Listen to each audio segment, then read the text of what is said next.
We have decided to inflict her with only one sentence, that is sentence of death.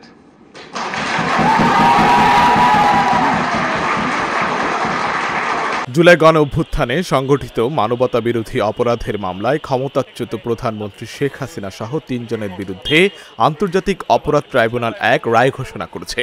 রায়ে শেখ হাসিনা ও সাবেক স্বরাষ্ট্রমন্ত্রী আসাদুজ্জামান খান কামালকে ফাঁসির আদেশ দেয়া হয়। We have decided to inflict her with only one sentence, that is sentence of death. এই রায়ের পর রাজনৈতিক অঙ্গনে নানা প্রতিক্রিয়া সৃষ্টি হয়েছে। বিএনপির নেতারা রায়কে মাইলফলক হিসেবে দেখলেও সাজা যথেষ্ট নয় বলে মন্তব্য করেছেন। এই বিচার হচ্ছে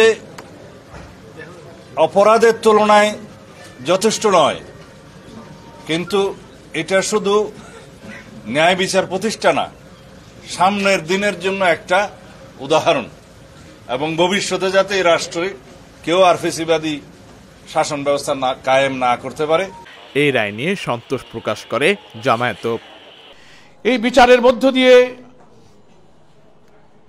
জাতির কাছে এই জন্য প্রশ্ন নেই যে যতদিন এই ট্রাইব্যুনালে বিচার কাজগুলো হয়েছে, আপনারা দেখেছেন বিচারের চার্জ গঠন, ইভেন বিভিন্ন বিচার কার্যগুলো লাইভ টেলিকাস্ট হয়েছে সবার সামনে। আজকে রায়টা ফুল টাইম পড়ে শোনানো হয়েছে। এদেশে এই ট্রাইব্যুনালের রায় তো এইভাবে কখনো ক্যামেরাতে লাইভ টেলিকাস্ট হয়ে সারা পৃথিবী দেখার সুযোগ কখনো পায়নি। রায় ঘোষণার পর এক ভিডিও বার্তায় এনসিপি নেতা আক্তার হোসেন বলেন, মৃত্যুদণ্ডই শেখ হাসিনার একমাত্র উপযুক্ত বিচার। মৃত্যুদণ্ডই শেখ হাসিনার জন্য উপযুক্ত বিচার। কেবলমাত্র এই মৃত্যুদণ্ডের রায় কার্যকর করার মধ্য দিয়ে শেখ হাসিনার গণহত্যা এবং মানবতা বিরোধী অপরাধের ন্যায় বিচার করা সম্ভব হবে। আমরা সরকারের কাছে আহ্বান জানাই, অতি দ্রুত সময়ের মধ্যে আজকের ঘোষিত রায় সরকারকে কার্যকর করতে হবে। এবং ভারত সরকারের কাছে আমরা আহ্বান জানাই যে খুনি শেখ হাসিনা বাংলাদেশের মানুষের উপরে গণহত্যা চালিয়েছে, মানবতা বিরোধী অপরাধ করেছে, তাকে ভারতে আশ্রয় না দিয়ে বাংলাদেশের বিচার ব্যবস্থার কাছে তারা সুপর্দ করবে। রাজধানীর আদালত প্রাঙ্গণ, বিশ্ববিদ্যালয় ক্যাম্পাস এবং সামাজিক মিডিয়ায় নানান প্রতিক্রিয়া উঠে এসেছে। কেউ রায়কে ন্যায় বিচার বিজয় বলছেন, কেউ বলছেন এটি শুধু শুরু।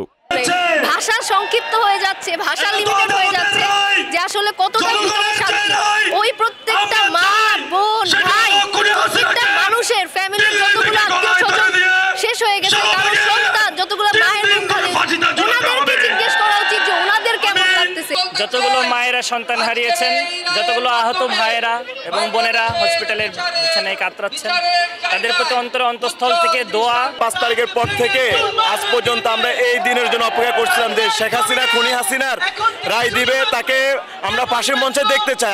এখন ঈদ লাগতেছে, বাট আসল ঈদ তখনই পালন হবে যখন এই রায় কার্যকর করে শেখ হাসিনার প্রাপ্য শাস্তি তাকে বুঝিয়ে দেওয়া যাবে। এই রায়ে রাজনৈতিক দিক থেকে বিভিন্ন প্রতিক্রিয়া উঠে এসেছে। আইনের শাসন এবং ন্যায় বিচারের দিকে যে পদক্ষেপগুলো গ্রহণ করা হয়েছে তা দেশের রাজনৈতিক অঙ্গনে নতুন আলো সৃষ্টি করেছে বলেও জানান সচেতন মহল। আশিক আরফিন, ঢাকা জার্নাল।